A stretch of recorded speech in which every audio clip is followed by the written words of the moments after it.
Olá, estamos de volta com o nosso Boa Noite Investidor, hoje terça-feira, dia 5 de dezembro, e eu começo meus comentários dizendo que a reforma da Previdência segue fazendo preço dos ativos de risco por aqui.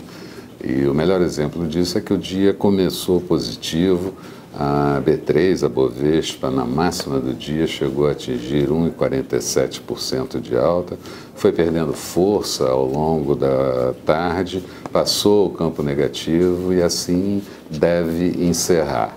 Muito em função de uma expectativa com os parlamentares no início do dia, muito otimista com relação à reforma da Previdência, estimando até 330 votos.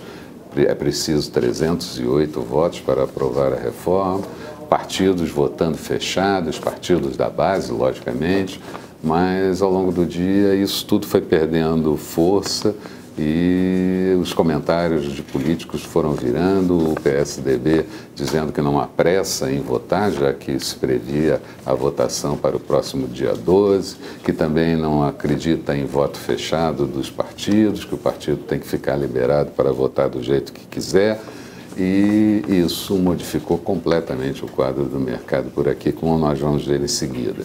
Na economia, o IBGE divulgou que a produção industrial do mês de outubro cresceu 0,2%, outubro contra outubro do ano passado 5,3%, destaque para bens de capital que no mês subiu 1,1%, muito em função do setor de caminhões e também do setor de construção, mas de qualquer forma é mais um dado positivo coletado na economia pelo governo, ainda que a base de comparação da produção industrial seja muito baixa. Por aqui ainda tivemos o PMI, o índice de atividade do segmento de serviços do mês de novembro, ele caiu para 46,9 pontos, e eu lembro que abaixo de 50 pontos mostra contração da atividade. Nos Estados Unidos, tivemos a divulgação do déficit da balança comercial no mês de outubro, foi de 48,7 bilhões de dólares, foi maior do que o previsto de 47,5 bilhões de dólares. Tivemos ainda por lá a divulgação do PMI, índice de atividade do segmento de serviços, em queda para 54,5 pontos, e o Comitê Bancário do Senado aprovou a nomeação de Jerome Powell para suceder Janet Yellen na presidência do Fed a partir do ano que vem. Na zona do euro, saiu as vendas no varejo, uma queda de 1,1% em outubro, mas no ano mostrando uma expansão de 4%. E Angela Merkel voltou a negociar com o Partido Democrático Livre a coalizão para a formação do seu governo, que retira um pouco a possibilidade de novas eleições por lá. Resumo do dia, faltando cerca de 5 minutos para o encerramento da B3, a Bovespa, o índice mostrava uma queda de 0,77%, que se compara com aquela alta que eu falei de 1,47%, 72.525 pontos.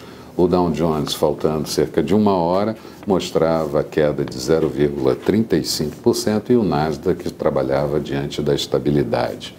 Petróleo WTI negociado em Nova York, fechando em alta de 0,44%, barril cotado a 57 dólares e 72 centavos, ele que no início do dia estava com boa queda. O euro negociado a 1,181 da moeda americana, em queda, portanto, notes americanos títulos de 10 anos com taxa de juros também em queda para 2,36%. Por aqui, os depósitos interfinanceiros tiveram dia de contração da taxa de juros para os vencimentos mais líquidos e o dólar fechou cotado, mais um dia de queda, o terceiro dia seguido, queda de 0,29%, moeda americana cotada a R$ 3,23,6. Amanhã temos dados importantes a serem anunciados, o maior deles é a decisão do Copom sobre política monetária, que ocorre depois de pregão encerrado. A expectativa é uma queda da taxa Selic de 0,5 ponto percentual, indo para o encerramento do ano com uma taxa Selic de 7%, já que essa é a última reunião. Vamos ter ainda o índice das commodities, o ICBR, referente ao mês de novembro, e o Banco Central divulga o fluxo cambial da semana anterior. Nos Estados Unidos sai a nova pesquisa ADP sobre criação de vagas no setor privado, referente ao mês de novembro, que sempre antecede a divulgação do payroll americano, que sai na próxima sexta-feira, e saem também dados da produtividade e do custo unitário da mão de obra referente ao terceiro trimestre. Eram essas as principais considerações. Boa noite a todos. Eu encontro com vocês amanhã de manhã bem cedo com o nosso Bom Dia Investidor. Até lá, então.